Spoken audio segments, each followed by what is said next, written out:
Our next example is we want to use a while loop to compute the sum of a series of numbers, a series of positive numbers. So for example, we enter n is equal to 6. So we will be adding 1, 2, 3, 4, 5 until 6, and we output its final sum. Okay, so and if we enter at 19, so it will add from 1 up to 19. So the solution is very straightforward.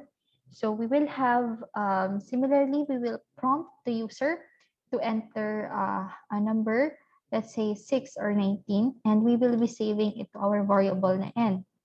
Okay, and we also need another variable, sum, which stores the cumulative na sum. And then we will be using a while loop. And in a while loop, what we need is to have a loop control variable that we need to initialize. We need to test for the condition as well as update. So we will be using and we will be declaring a variable I, which will serve as our loop control variable, and we will assign a value of 1. So we just simplify it because we have mentioned that we want to take the sum of the first and a positive integer. So yeah, that's why we start with 1. So we will be using while, and then inside inside the parenthesis is the condition. So your condition is that your loop control na variable, while your loop control na variable I, which starts with 1, is still less than the number that was entered by the user, say n. It will just continue on adding to the sum. Okay, so we can further shorten our code by using a compound operator.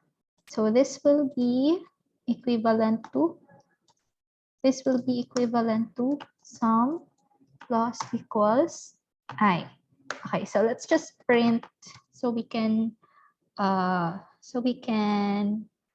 observe how it works. Okay.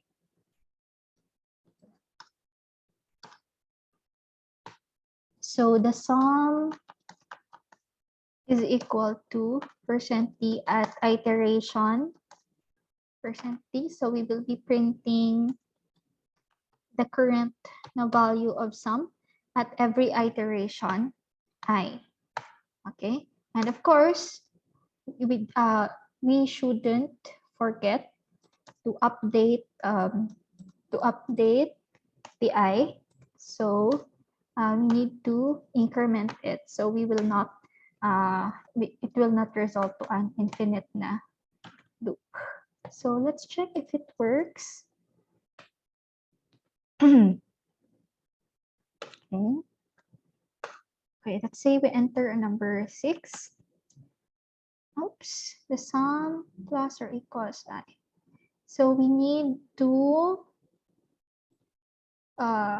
initialize the value of sum 0, enter 6, and yes.